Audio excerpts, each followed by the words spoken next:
Hi, this is Luther Vandross. Hi, we're the Go-Go's. Happy holidays from all of us at Nick at Night. Hi, this is Jimmy Jameson of Survivor. This is Russell Hitchcock of Air Supply. You're listening to The Sounds of Christmas. Okay. Hi, I'm Ken Kessler, and welcome to the Sounds of Christmas podcast. If you're new to this podcast, I want to start by saying thanks for joining us. If you're not new, welcome back. Either way, I'm glad you're here. Now, to avoid any confusion, I want to start off by saying there won't be any music played here. This is a place for conversation. I'll talk about Christmas music and some related topics, sometimes by myself and sometimes with guests. If you're looking for music, just go to soundsofchristmas.com and click on the tree or the player on the front page or on the Listen Now page. We play the best variety of Christmas music all year long. Well, except in October, when we play the best variety of Halloween music. Very happy to have Mike from Vista Blue back with us again this year. Hi, Mike. Hi, Ken. How's it going? Good. How are you? I am great. Getting ready for Halloween / Thanksgiving / Christmas. We're getting there now. Yeah, it is getting really close. And happy anniversary to you guys. 10 years this year, right? This is our 10th year. So yeah, so when opening day next year that's like the 10th year since our first release, right? So this is year 10. We're in year 10, yeah. Okay. If you aren't familiar with Vista Blue or you haven't heard Mike on our podcast before talking about it, Vista Blue is a rock band based in Nashville, rooted in New Orleans. I believe there's a Cincinnati connection. Yeah, my brother lives in Cincinnati, and so just when we first started, he was helping me a lot. He still pitches in sometimes. Sometimes I'll steal songs that he wrote and use them for us. But yeah, so I got a brother in Cincinnati, and our bass player's now in Atlanta. And I still have friends that pitch in from New Orleans, and it's kind of Vista Blue can be kind of a collective sometimes. So a lot of times it's just me and Mark. Then we'll add Reese and Pat for the live show. But then I've got friends all over that I'll go, hey, can you do a guitar here? And they'll jump in. So yeah, it's more of a collective sometimes. And you guys have done, not to pigeonhole you, but you've done lots of Halloween songs, lots of Christmas songs, and lots of baseball songs. And I think the baseball came first, right? Yeah, I mean that's how we started. Well, I mean just because I had a bunch of baseball songs, because I was friends with the Ukers, a baseball band, and I was kind of not doing music, and they really excited me, and I said I'm going to write some baseball songs for you guys, and they didn't need them. They had a bunch of songs, and so I was like, all right, I'll just play music again, and we'll start with. I had like 20 baseball songs, and so in 2015 we just started, and that's what we did for our first 3 releases were all baseball. And so it's funny because we were doing like these interviews and people were going, you're a baseball fan. We're like, nah, we're not. You'll see. It was a funny year. The first thing that you guys released this year was an EP back in January called Somebody's Favorite Band that didn't have baseball, Christmas, or Halloween on it. Yeah, it was like January 1st, just come out with something different to start the new year. Yeah, that was just a fun thing that we did. But the baseball didn't take long. Help Me Ron came out. That was in the summer. Help Me Ron. Yeah. I guess for the All-Star break. Yeah. Okay. And that was getting back into the swing of things, so to speak. No pun intended. Five baseball tracks there. And then no baseball at the Summer Olympics. Yeah, it was like right after our baseball EP. We had to do that one too. Because there was no baseball, at the Summer Olympics. Yeah. And then came an EP that was kind of like cover songs. Be Good came out shortly after that with The Cure, Lightning Seeds. I don't remember who the other two were. Waxahachie, which was okay. Yeah. The title track. Yeah. A friend of mine, Devin, she does a live prank call show that I listen to every week, and it's amazing and it's so much fun. Even my downtimes, I can depend on her every Wednesday night, and we have a lot of fun every Wednesday. And she reached out and she was like, hey, you guys need to cover this like a year ago. And I actually didn't know the song too well. A lot of my friends did. And I loved it. And so we added it. And then there's a Lemon Demon cover on there, which is nothing like anything we sound like. It's my daughter's favorite band. She's 15. She's in high school. And I wanted to do a song for her that she listens, she likes us too, but she really loves this Lemon Demon. And so that song is funny because it's As Your Father, I Expressly Forbid It. So it's like me talking to her kind of, it was fun. And then came Vista Blue, or the Pop Punk Preservation Society, which had your second or third song about Bandcamp. That's our third Bandcamp Friday. Yeah, that's our third Yeah. song about Bandcamp Friday. Yes. Yeah, nobody told me it was Bandcamp Friday. Which is so it's like a sequel to our Bandcamp Friday songs, but also a sequel to the song that I covered by Rusty, my Christmas podcast co-host, who wrote the song "Nobody Told Me It Was Christmas." And so we covered that a few years ago. And so this Bandcamp song, Bandcamp Friday song, was like a double sequel to our Bandcamp Friday songs, but also Rusty's "Nobody Told Me It Was Christmas," which Vista Blue also covered. So yeah, that was fun. And now, just last week, you have a new Halloween EP out. They Came Back. 4 tracks on it, 1 cover of the Ministry's Everyday's Halloween, and then 3 other originals, right? Yeah, yeah. That Ministry song was just one I grew up with. So back in April, I was gonna do a covers EP, and it was gonna have that Cure song and that Lightning Seed song, and an Echo and the Bunnymen song and that Ministry song, and it was gonna be funny to do a Halloween song in April, and this year's just it was crazy. Didn't get as much done just because of work stuff and life, and so by the time we got to the covers EP, it was like September, so I was like, well, I need to hold the Ministry song, and Echo and the Bunnymen got cut, and we added the Waxahachie and the Lemon Demon instead. So, and then so we've had Ministry sitting there since April, and it's been one that people have really responded well to, and I'm glad I finally got to do it. It's been one of my favorite songs for over 30 years. So, yeah, and then the 3 originals are kind of like a throwback to when we used to do the urban legends tracks like in 2017 and 2018, like scary songs. And so we did one about a haunted house, and we did one about Graveyard, which is the kind of the title track. He Came Back. When I went to college in 1995. I went to freshman orientation. I was at Southeastern Louisiana in Hammond, Louisiana, and I didn't know anyone. I met some locals, and one of the first things they told me was this legend about this cemetery out in, I think it was Springfield, and it was like miles away from school. And yeah, like this, so supposedly this boy was killed in a hit and run, and no one knew who did it. And they had the funeral, and the story that the girl told me and everybody there was that after the funeral that night, something happened to the tombstone, and when people showed up the next day to the site, it had the hit and run scene engraved on the back of the tombstone. And it took us, I don't know, a few months, but finally I got a bunch of people together, and we went out to the cemetery. It was like at night. And again, this is 95 or 96, and it's dark, and we don't have GPS, we don't have flashlights. Oh, not on our phones, but one little flashlight. There were 3 cars of us, and only one other person, my cousin, would go in with me. We hopped the fence, and everybody else stayed out in their cars, and we stumbled around this graveyard in the dark, and we finally found it. We found this tombstone, and it had all the stuff on the back, just like we were told. It was really creepy, and it was there. And so I didn't know. Now it turns out, I posted on our Facebook the other day when I posted the song, the YouTube videos now explain it. I guess they knew who did it or whatever, and the parents wanted to put this on back of the tombstone, couldn't get it done in time for the funeral, had the funeral, then had it pulled up and had this engraved. Or maybe it was like a picture. I think it was just a picture that the boy had drawn, actually. It had nothing to do with the accident or something. There's some explanation. But the urban legend that I was told was a lot more fun, and we didn't have YouTube back then to spoil it for us, So that's where that song comes from. He Came Back.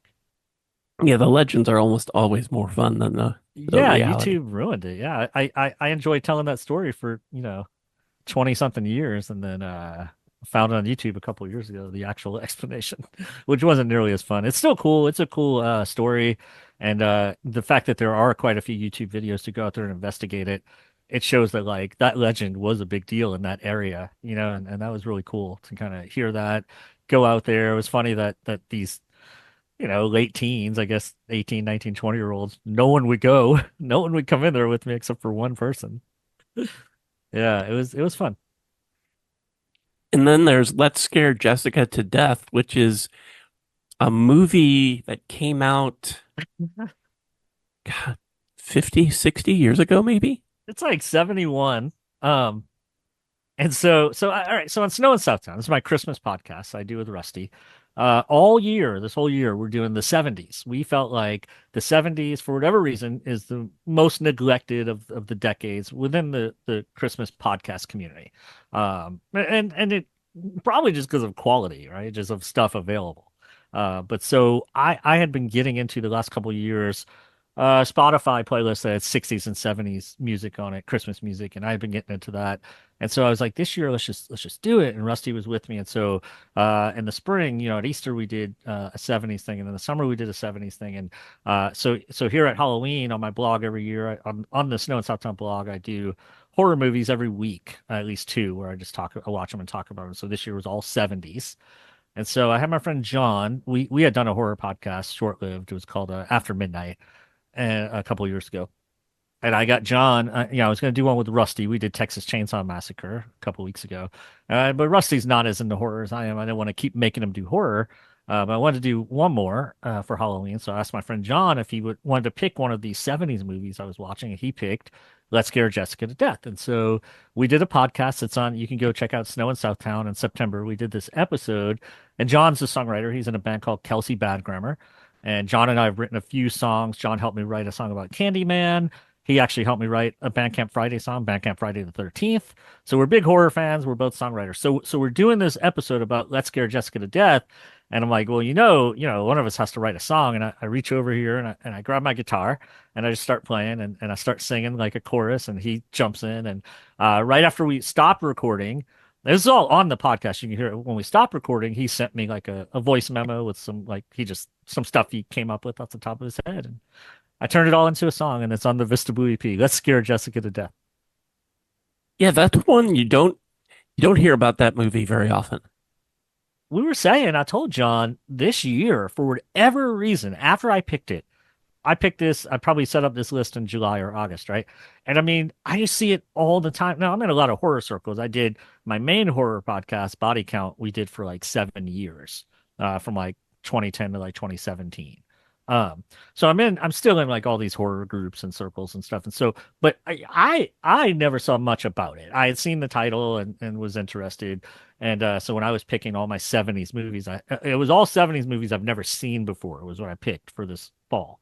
And so I had to dig kind of deep, and and so I picked it and put it on the list. John picked it for our podcast, probably mid-August, so we knew we were going to podcast about it right away in the beginning of September. And just from there, just from like mid-August, I see it every other day. Like I think one Scream Factory or somebody has a new Blu-ray coming out. Like it's just all, and I work at a library now, so I've been checking out books. Every like horror book that talks about horror movies like has this in there, folk horror, whatever, and so it's so weird that it's something that wasn't really on my radar until this year, and now I do see it a lot this year for whatever reason.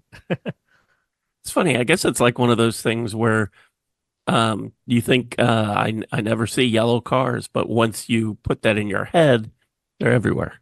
Yeah, it's the correlation there. You start looking for yellow cars and they're everywhere. Exactly. Like I wonder if it's always been there. And in my mind, I've just been like, I don't know what that is. I'm not going to pay attention to that. 1, 2, 3, 4, 5, 6 EPs so far this year. Is there new Christmas music coming? Christmas music is coming. And in fact, something cool that we have a surprise single coming out next week.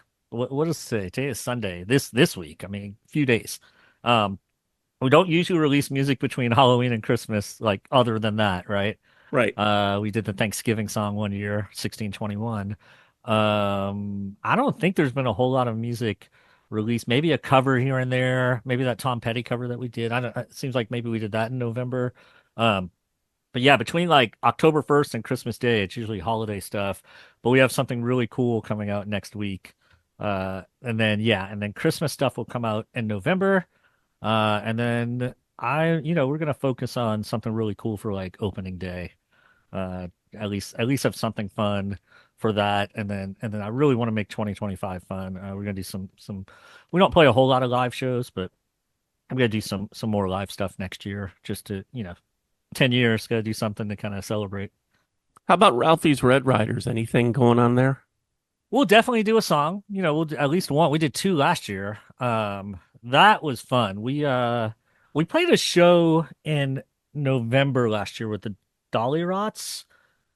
Yeah. It was in November we played the Dolly Rots, and Mark came in from Atlanta, and we added a new band member, Pat.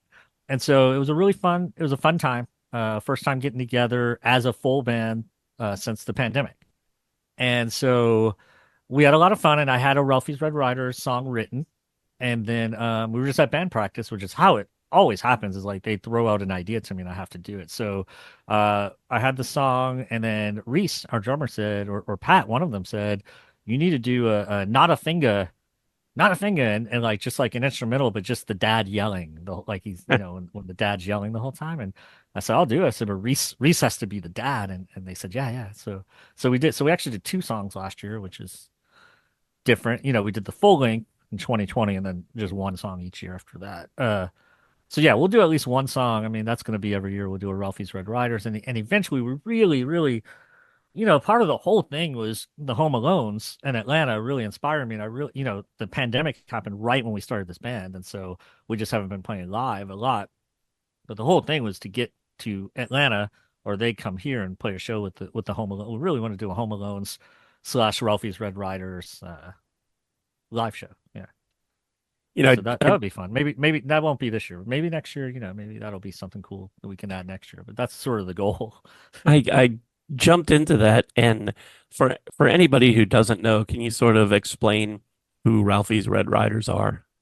Yeah. So again, we do a lot of theme music, as you said. We had a lot of baseball songs, a lot of Christmas, a lot of Halloween, and yeah, so Ralphie's Red Riders was, I really fell in love with the Home Alones, who were only writing songs about Home Alone. They only had like 6. They had 1 EP. It was all about Home Alone. Go to YouTube or Bandcamp and check out Fuller Easy on the Pepsi. And it's just, it's amazing. They're great.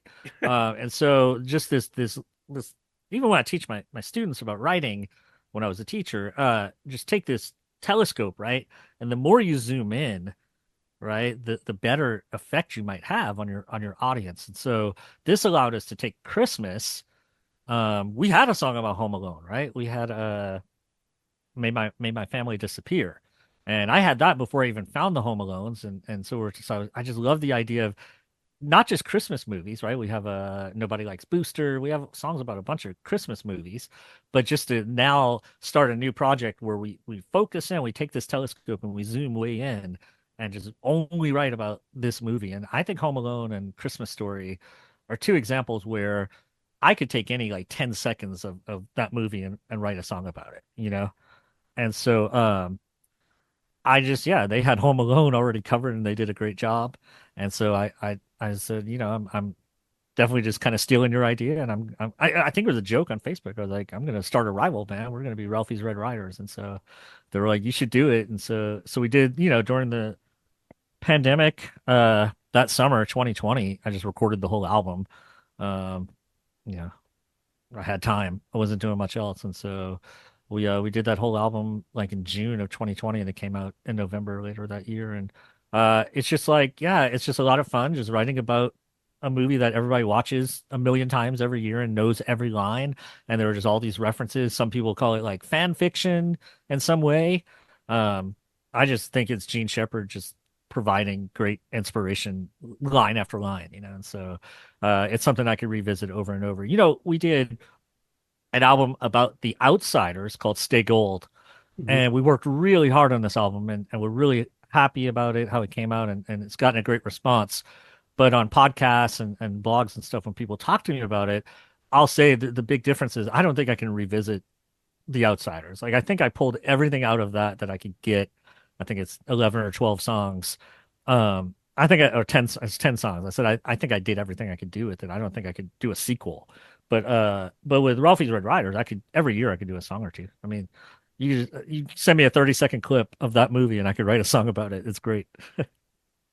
Well, I think both of those movies, A Christmas Story and Home Alone, most of us have seen them so many times and we love them and we watch them every Christmas and we know them backwards and forwards. That you're right.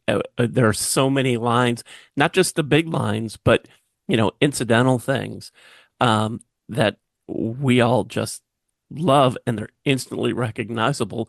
The first thing I see on the Ralphie Red Riders Bandcamp page is they traded Bullfrog, and immediately I know where that's from. I know I can hear him saying that.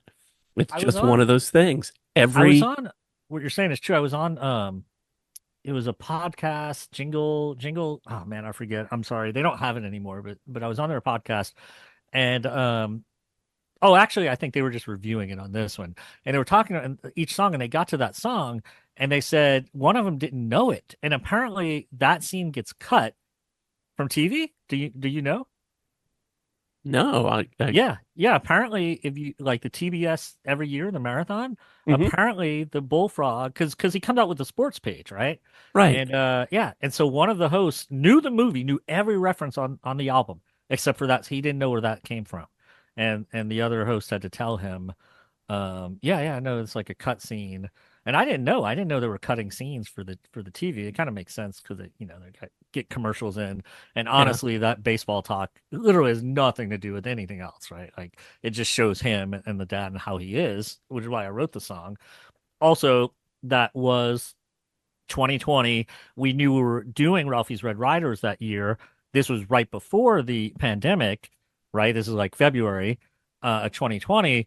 And we thought it would be funny that Vista Blue didn't have this is the one year Vista Blue didn't have a baseball song. We wanted to introduce this new band we were doing, Ralphie's Red Riders. So our new Christmas band that was coming later in 2020 had a baseball song. That was how we introduced it. And then, of course, like there was no opening day because of the pandemic. So from the time we Right. recorded it to the time we went to release it, baseball was dead. And so it kind of didn't matter anyway.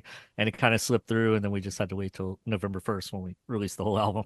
It was just so funny looking at a couple of the recent singles from Ralphie's Red Riders, Pulverized, Triple Dog Dare, I Didn't Say Fudge. All of those instantly takes me to that point in the movie. Instantly. And they're all ones where like when we did the full length, then everybody was like, hey, you didn't say fudge song. Hey, you didn't have a, like everybody wanted to tell me what we missed. So it's like I have this back catalog now of things that I need to catch up on. So Not a Finger was one of, on the I didn't say fudge, that's the one where we had the second song, Not a Finger. So Not a Finger. So there's a new Ralphie's Red Rider song on the way and new Christmas music from Vista Blue. You mentioned the podcast, Snow in Southtown. What's coming up with that? So yeah, so again, we're doing all 70s Hmm. and it's going to be a lot of fun because again, it's sort of a neglected decade, I think. And when we got into it, because we do 8 episodes, we go weekly starting November 1st, and so we had to fill 8 weeks of 70 stuff, and we do like a movie or a TV show or a special, and then we each pick 2 songs for each episode plus some other stuff that we'll do, right? So I mean, so when we dug in, we actually, it wasn't the easiest to like pick quality stuff. It's like we felt like we were digging deep just with that, and so it kind of showed us why maybe the 70s is sort of, and we've covered stuff along the way, of course, like we've hit most of the big ones. And the thing that we hadn't hit yet, Santa Claus is coming to town, and it's 1970, so it barely got in there, but we'll find that's just one. This is our 6th year of the podcast, and we hadn't covered that. So we'll get to that when we got to most of the big Rankin Bass, but that one we just never got to. So, so that's like one of the big ones that we hadn't covered. We're gonna do my favorite Christmas horror movie, Black Christmas. So it's just gonna be fun. Yeah, it's gonna be really, to me, it was about the 70s music and digging into stuff that we know, but then also like a lot of stuff that we didn't know. And the 70s just had a lot of like they were just cranking out studios and production companies were just cranking out like these albums, and you have all these weird things like the Fun Street Gang and the Candy Cane Kids or something like it's like all these weird groups where nobody really knows who they were, kind of like an Archie situation where you hear the music but you have no idea who's playing it. And there's a lot of sort of that stuff in the 70s that you have to wade through, and we're going to be talking a little bit about some of that. I am a big Beach Boys fan, so the Beach Boys come up a lot on our podcast. In the 70s, just like a dead period for the Beach Boys, but there's Yeah. some stuff we're going to talk about there. Yeah, it's just going to be fun to dig back. So like I said, like all year we've been doing this, we've been building up to it. In August, we covered a 100 song Billboard Top 100 from August 1974. So we went back 50 years. We brought in Jerry from the Totally Rad podcast, and we just went through 100 song Billboard list, and we just picked like our favorites and songs we didn't like, and so just all year we've been gearing up for this, and we're ready to jump in. I'm sure we'll be sick of it by the end, but it's been something that I've been looking forward to all year, just digging into this decade when we were both born. And something really cool that's going to add to it is Rusty is wrapping up a project that he's been working on all year. He is turning 50 in January. And so all year he's been working on this album that he's releasing on his birthday with 50 songs, one song representing each year. And so as we are wrapping up our year of the 70s, he will be wrapping up this 50 song project that he has taken on this year that I'm so impressed that he's done it. You know, I keep saying it's inspiring me that I'm gonna have to do it. I don't know. I write a lot of songs, and that's just really intimidating. So I'm proud of him, and I can't wait to hear it all. He checks in with me with the progress, and so as I've been doing this Vista Blue stuff all year, he's been working on this all year, and we keep checking in about the podcast. So the next 2 months are just gonna be so fun as we do our Christmas podcast. I do our Christmas music. He maybe does some Christmas music, and he wraps up this 50-year project that he's doing. So it's just going to be a lot of fun, all rooted in the 70s. Yeah, the thing about the 70s is that it's pre-MTV. Yeah. For most people, it was pre-cable. And it hasn't gotten the attention in movies and TV like the 60s did or the 50s. There was that 70s show, but that was about it. There's some nostalgia for the era, but there hasn't been really putting it under the microscope and putting out all of these documentaries or just insights into that decade. So a lot of the stuff is lost or just waiting for somebody to remember it. You're right. I mean, I never got into that 70s show. Maybe I should check it out. But like, I think I love Dazed and Confused. And I think part of the reason why maybe that has such a big effect on people like me is because there's not a whole lot of it. Like you said, like, I love like Freaks and Geeks. I think that's 80, right? I think that's not even, I think that's after, I think that's 1980. So it's like, there's not a whole lot because Freaks and Geeks does such a good job as well. But yeah, Dazed and Confused is really just one of the few examples. And it's something about it, like just compared to the 60s and then the 80s, like I don't know, like there's just like the quality will drop off a lot. It seems like there was, I don't know, like even like Brady Bunch and stuff, like it just seems kind of like mailed in, where I'm sure if I sit down and binge a day of the Brady Bunch, I would get into it. Right? I'm sure it's not bad, it's not terrible, but I just think it lacks the charm of some stuff from the 60s and then the 80s in my mind. I don't know. And it can't just be me because, like I said, like when you look across Christmas podcasting in general, it's very just neglected. But then I think there's a reason when we're digging through it. Like it was kind of hard to really make sure we're picking stuff that was going to be quality enough for us to sit through. And that's not all, sometimes we pick bad stuff because it's fun to talk about, but yeah, I mean, we were scraping, because we hadn't talked about like the John Lennon song, so we have that we can talk about, and I love the Elton John song, and we haven't really covered the Jackson 5. So there's a lot of great stuff that we finally get to, but there's gonna be some stuff that we're gonna talk about that isn't Jackson 5 or Elton John.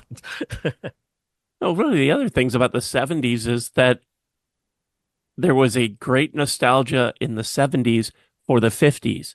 So two of the biggest TV shows were Happy Days and Laverne and Shirley, which were set in the 50s. And Grease was one of the big movies, which was set in the 50s. So there was a lot of that nostalgia for that instead of creating something that was set in the 70s. Even American Graffiti, right? 60. Yeah, American Graffiti. Right. It's like some of my favorite 70s stuff, right, is thinking back to other stuff. Yeah. It will be interesting to see. Sony has been doing these compilations. Last year, they did 3 really extensive compilations, digital releases of Christmas music from the 50s, stuff I had never heard before. Just amazing. And they're turning their sights on the 60s this year. They've already released the first one, and it's incredible. I'm hoping that somehow that they do the 70s next year and we get a lot of stuff that we missed or forgot. That would be terrific. No, yeah, I mean that's what got me into this was this Spotify playlist, and I've talked about it on our show a lot. It's called just Fa La La La La. And yeah, I just stumbled upon it. Now it's 60s and 70s, so I just let it play. It's hours and hours. A lot of it's from the 60s, and that makes sense that appeals to me because that's just what I really love is the 60s, right? Beatles, Beach Boys, all of that. But and then like the 70s, I love the Carpenters. But other than that, I love like Big Star. They don't, they were barely around for more than a couple of years. They didn't do like a big Christmas thing. Most of the bands that I like from the 70s didn't really do anything. Like I said, the Beach Boys were just like doing nothing most of the 70s.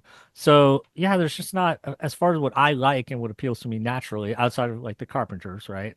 Or like a Black Christmas or a Texas Chainsaw Massacre. Just like in general, the stuff that I like that appeals to me kind of went dormant in the 70s, right? But there is a lot of like building blocks there. Like when we talked about Let's Scare Jessica to Death, I mean, we could see that it took from a little bit of Romero and Night of the Living Dead, but we could also trace it up to like Carrie and Friday the 13th kind of, and so we could definitely see building blocks there, just not as popular or not as, even like the quality we enjoyed. I enjoyed Let's Scare Jessica to Death, but John didn't. He thought it was boring. And he likes almost everything, and so he likes everything. So, I just think the quality is not where we're used to in the 60s and the 80s. And also, I think that it doesn't other than like a Texas Chainsaw Massacre or a Black Christmas or something, like the impact, there's not much impact like that sticks with you. And, we talked about that on our podcast as well. It's like we can see building blocks there, but like it's not scary to us today. Where you could go back to like some Hitchcock. You can go back to some Universal in the 30s and 40s where like you can see it's like kind of scary, and like a lot of the 70s stuff that I'm watching is goofy. Yeah. Again, there's some good examples, but a lot of the quality dips for me, and so I can see why it is neglected overall. I think with music in the 70s, it started to become an era where the artists felt like they had power, and it was starting to tip away from the labels. And many of them kind of felt like Christmas music was beneath them. They didn't see the point of it. So some of the biggest artists, like the Eagles, begrudgingly did a cover of Please Come Home for Christmas, and that was it. They didn't want to hear about anything else. Stones never did a Christmas album. The Beach Boys did one and didn't release it. That didn't come out till like 20 years later. So many of the artists just didn't want to do that, didn't see the point. Nobody explain to them that, Christmas music comes up every year and there are more sales every year that will be then built in. They didn't get it. They didn't get it. And we talked about that last year in our podcast about the idea of the Christmas single outlasting everything else that you're ever going to do. That if you get one hit Christmas song, like a Wham or even, they were talking about everything from Brenda Lee through Wham through Mariah Carey, but even like future projections for like an Ariana Grande or a Kelly Clarkson, like 50 years from now, you're not going to know any of their songs, but you'll know that Underneath the Tree, right? Like you'll know those Christmas songs. It's amazing. Yeah, and they come up every year. I have a friend on Twitter. I guess it's X, formerly known as Twitter, who is a big fan of Sia.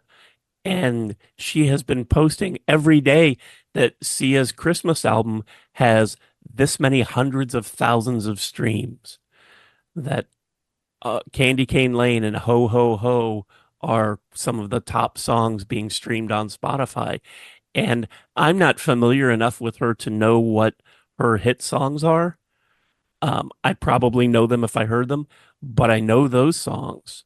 And 10 years from now, I'll know those songs. And 20 years, I'll know them.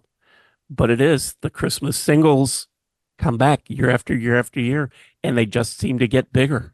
Yeah, I don't know. Yeah, I don't know one song by that artist off the top of my head. I mean, maybe I would if I heard it, but no, that's exactly it. It's like you would know there are so many artists that come up on Christmas radio every year that I wouldn't listen to anything else, right?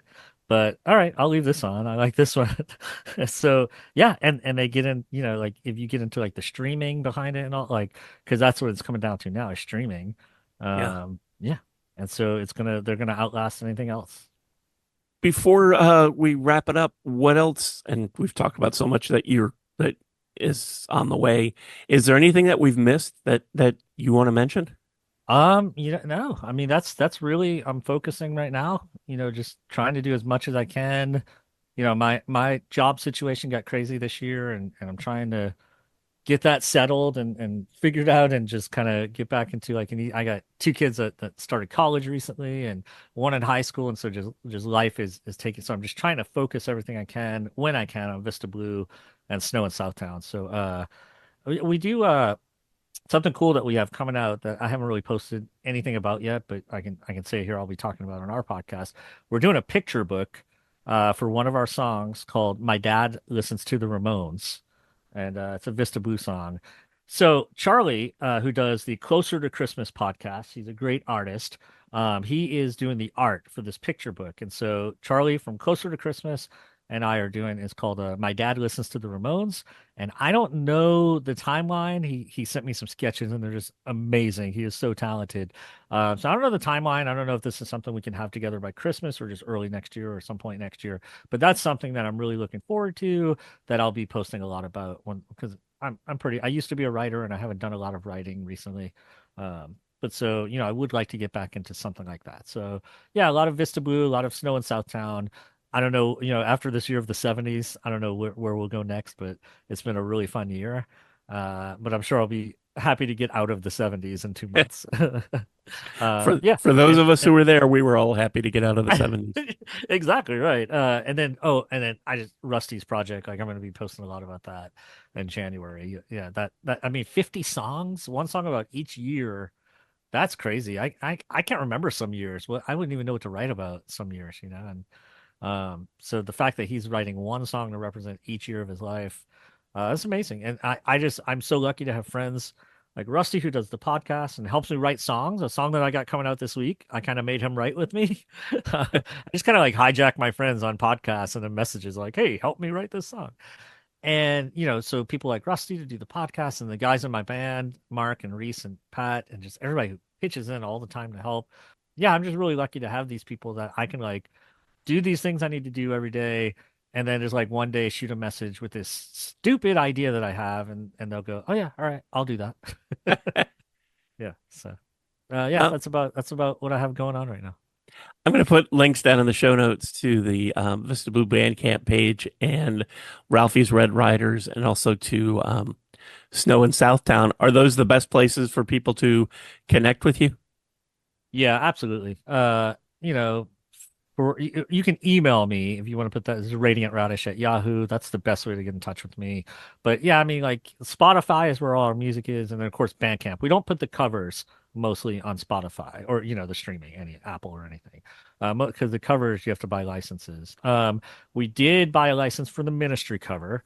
So if you're looking for Halloween music, it's not up yet because it's delayed. But when it gets there, if you guys could go stream the new Halloween stuff for us. We'd like to see how that does by buying that license for that cover and see if that's worth it.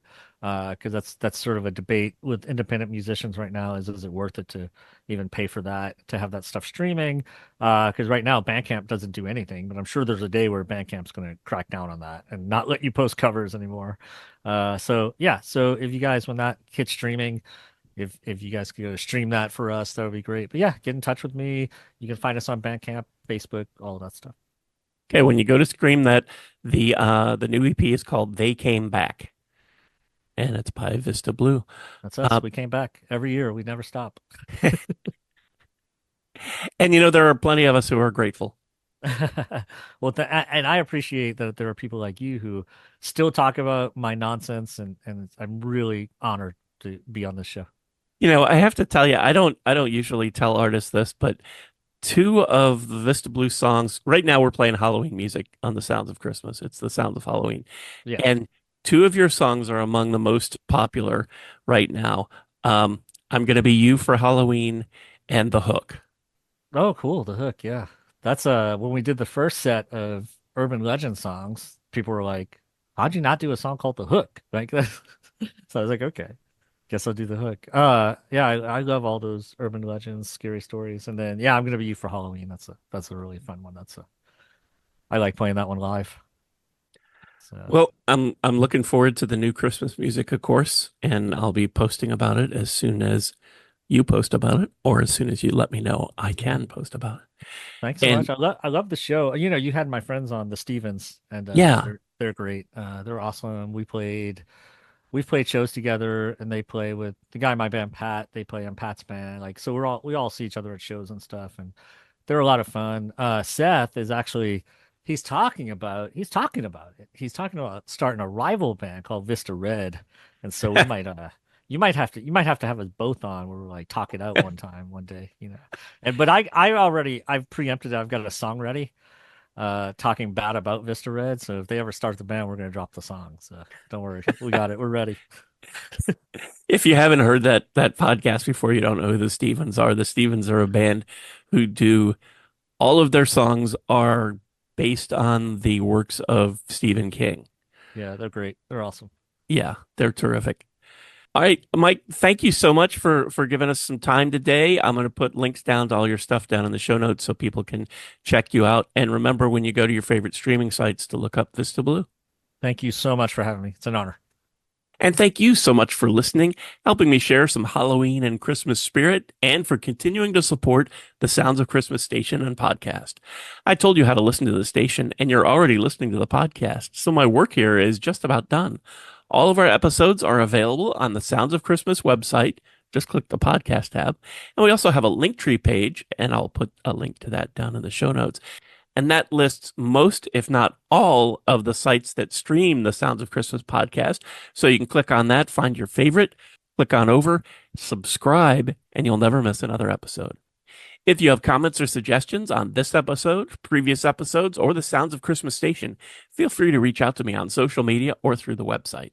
If you're listening to this episode on your phone, you can also click the Send Us a Text Message link and connect that way. Thanks again. And may you always believe in Santa Claus.